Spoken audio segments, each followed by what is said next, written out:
Everybody knows that the early primitive church relied on oral creeds and oral traditions before any Christian wrote anything down on what they believe. So on a historical level, to truly know what the early church believed in its infancy, you need to access what these oral creeds were. Well, wouldn't you have it, we actually know some of these oral creeds because they're scattered throughout the entire New Testament. So in this video, I'm going to focus on one particular oral creed that attests to the death, burial, resurrection, and appearances of Jesus Christ. And on top of it, biblical liberal scholars actually say that this creed was created sometime between the years 30 AD to 35 AD. We're going to talk about why it's an oral creed, why we know it is, and where it originates from. So if you go to 1 Corinthians 15, 3-7 and read it, you'll notice that the writing style that it has does not match the writing style that Paul has in all of his letters. So we know he did not invent this on his own. He got it from somewhere else. On top of it, the second point I'm making here is starting in verse 3, it says, "For I delivered to you as of first importance what I also received."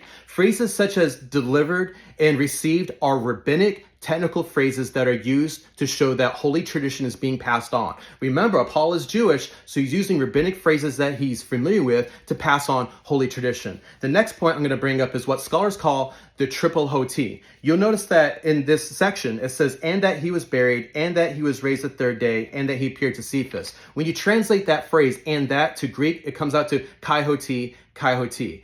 It's used 3 times because it creates a rhythm in the text, so it makes it easier to memorize in a song type of style in the Greek language, and it makes it easier to pass on this tradition, showing that it is actually an oral creed. Another point to bring up is that the word Cephas is used and not Petros. But why would that be a big deal? Because Paul is writing to the Corinthian church where they speak Greek. So normally you would translate Cephas to Petros, Peter, because that's the Greek way to do it. But no, he preserves the name Cephas, which is Aramaic, and thereby showing that this creed originates in Judea where they spoke Aramaic. And the final point I'm going to bring up is that there are primitive Christian phrases that are used, such as the third day, he was raised, and the 12 that Paul normally does not use, showing that he did not invent this text, that he actually got it from somewhere else, and showing that this text comes from an early date. And like I said, biblical scholars who are liberal will say that this text was actually, not the text, but the creed was created sometime between the years 30 AD to 35 AD, thus showing that the early church in its infancy believed in the physical death,